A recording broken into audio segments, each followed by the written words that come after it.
1 year. Sometimes it can be just a few minutes. Sometimes it may take a lifetime. For me, this 1 year has changed a lot of things, either in a good way or a bad way. A year that has shown me paths to heaven and hell. A year that has reminded me what I may have forgotten, but I should have not. A year that told me who to be. A year that has strictly said, keep respecting others and you will be respected. A year that gave me a second chance. A year that kept whispering to my ear, don't forget who you are. A year that has shown me that anything is possible. A year that has explained to me that giving up is for losers, but also a year that never gave up on me. When I started a new job, it was one of the best decisions of my life.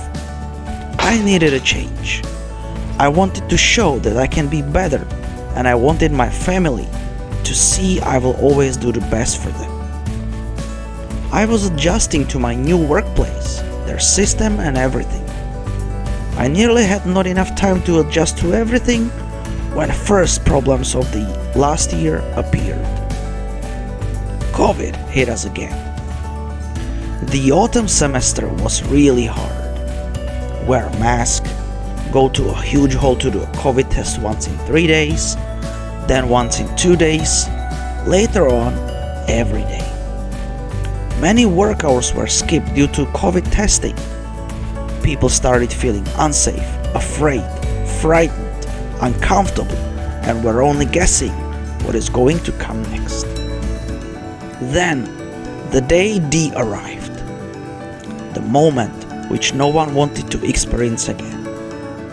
The moment when many places shut down, people could not leave their homes, and they only could go for a COVID test. The quarantine. Many people had unpaid holidays, so they were trying to find other ways how to make money in order to secure their families. Some people, like me, had a home office, which fortunately did not affect our salaries. But sometimes the COVID quarantine brings its disadvantages. Sometimes people feel that only staying in one place for such a long time can drive them crazy. Of course, I did not want this to happen, so I prepared myself to be very busy every day, which unfortunately was one of the worst decisions of my life. I did not expect this to happen, but it turned my life 180 degrees. Every day was nearly the same. Work, cooking, studying with my daughter, my own study, my training, my daughter's training, all over again. These were the things that I felt would keep me going. Things that I thought would always keep me busy, so the quarantine would not drive me mad. The only rest time for me was sleep. How silly I was. But I kept forgetting about one of the most important things in my life. Spending a nice family time with my wife and daughter without focusing on anything specific. Just relax and have a nice time together. How stupid I was that I forgot about such an important and necessary habit to keep us all going. If I saw myself on a video doing that, I would slap myself. And I should have. Being busy and keep forgetting important things. Those were the facts that started driving me crazy. Not the quarantine, but my wrong choices. And then it arrived. One nice evening, I went out for a training. It was nice weather, clear air, and lack of noise. I could only walk out in front of our building. part of my training was rope skipping, which I usually picked as a warm-up exercise and as an exercise in between sprint running trainings. And the problem started. After around 500 jumps, I started feeling a little dizzy with a little headache. Not a big issue. I continued for about 100 more, but started being more dizzy and the pain was going up. Started to feel that something's not right. Even though I had several more training sessions to finish, I decided to quit the training in the middle and go home. I took painkillers, which were not helping. I took a bath, but my pain started to go up again. It started being unbearable. I went to bed around 9 p.m., but I could not fall asleep. The pain was so strong that when I moved a little bit in bed, it felt like somebody was cutting my brain. I fell asleep for a short time at about 4 a.m., but later woke up with even a stronger pain. At 6 a.m., I went for a walk to try to buy medicine, but I forgot that most of the businesses were closed. Returned back home and still could not sleep. Well, it was only an hour and a half until work time. I was trying to sit still, not to move, and be in a comfortable position for my work. I can tell you, I can stand quite a strong pain, but this was getting beyond the limits. Worked for about 90 minutes, but what is too much is too much. Firstly, I went to see a doctor for a simple infusion as my wife helped to apply for an exception to leave our community. Did not help at all. Well, we had to go for something stronger. So the next step was the emergency in a big hospital from where I went to MRI. All the time, I did not want to say a single word, sitting on a bench with my hood on and wearing sunglasses. And then it came. While I was sitting waiting for my MRI results, suddenly, several nurses rushed to me with a bed on wheels, put me on it, and quickly transferred me to an emergency patient room, started infusion. At the time, I still did not know what was going on, but after first infusion, the pain started wearing off a bit. Later on, I was explained everything. While I was training, while being busy every day after making the wrong choices, my brain could not bear it anymore. The brain veins on the left part of my brain exploded, so the left side of my brain was completely covered in blood. I was shocked. I was worrying about my life. I was wondering whether I'm going to survive this. I started to worry that I let my family down. The doctors were filling my body with various fluids.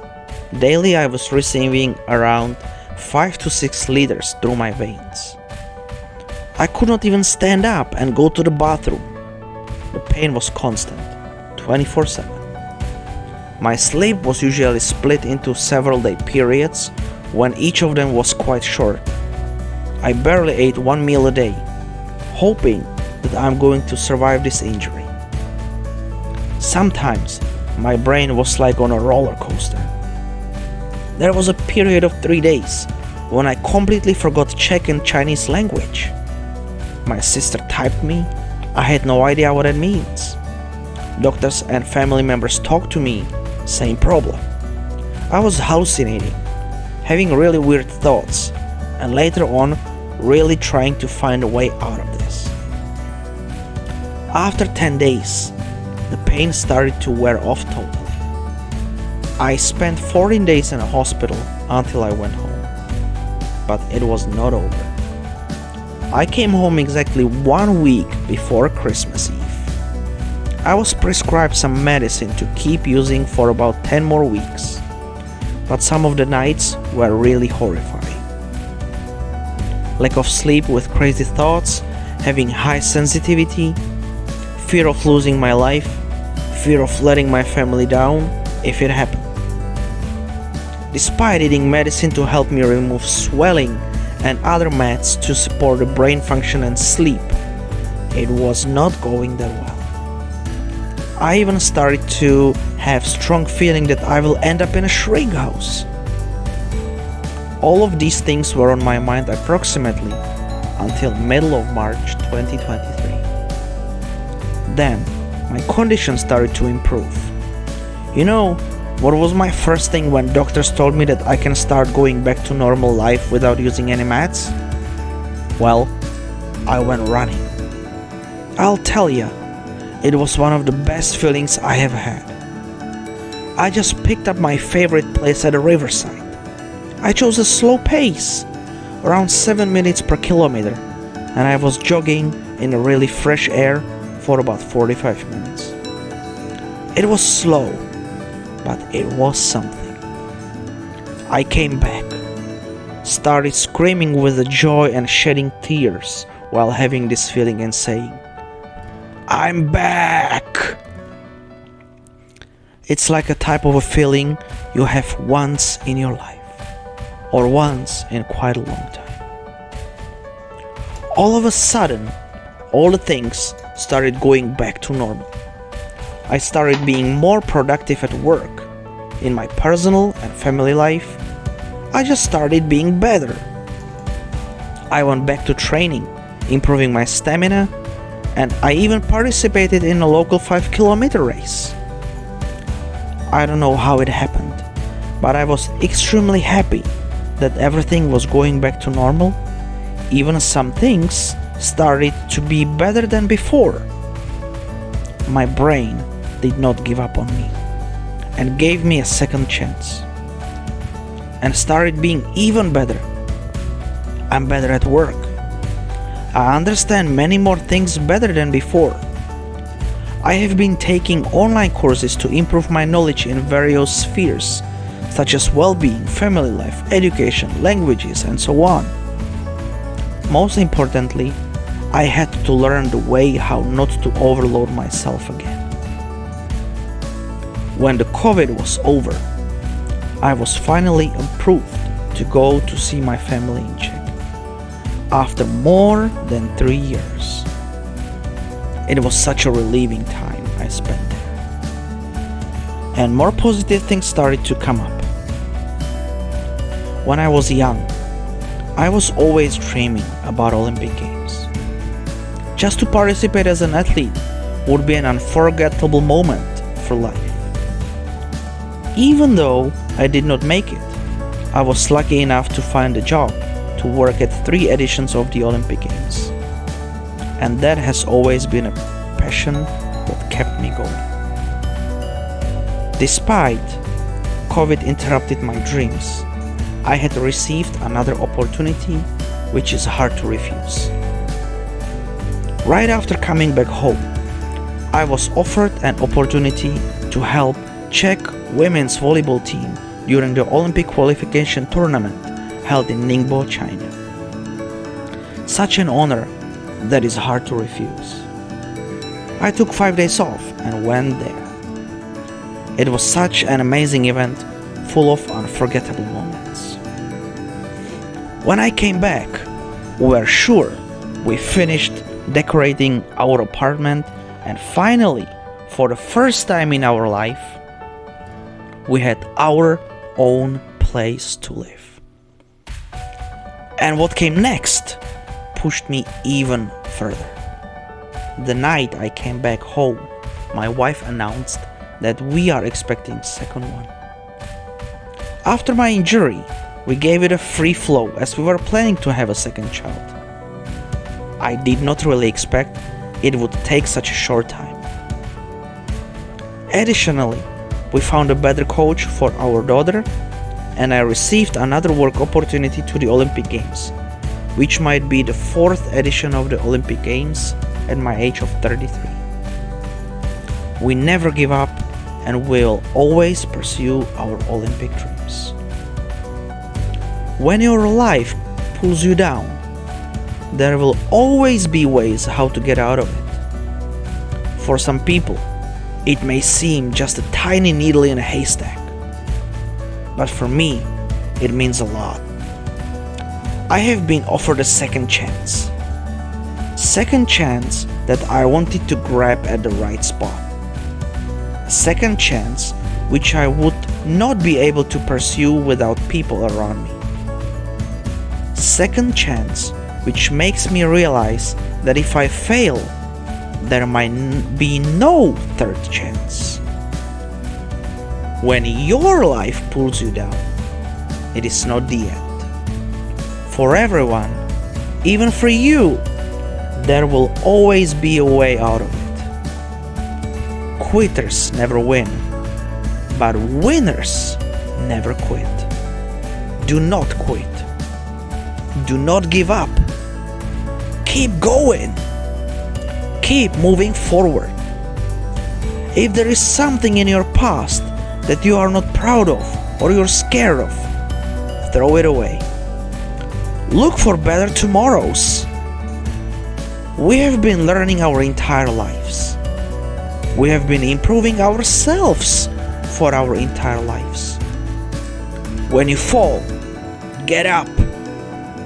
When you fail, do it again and again and again until you pass.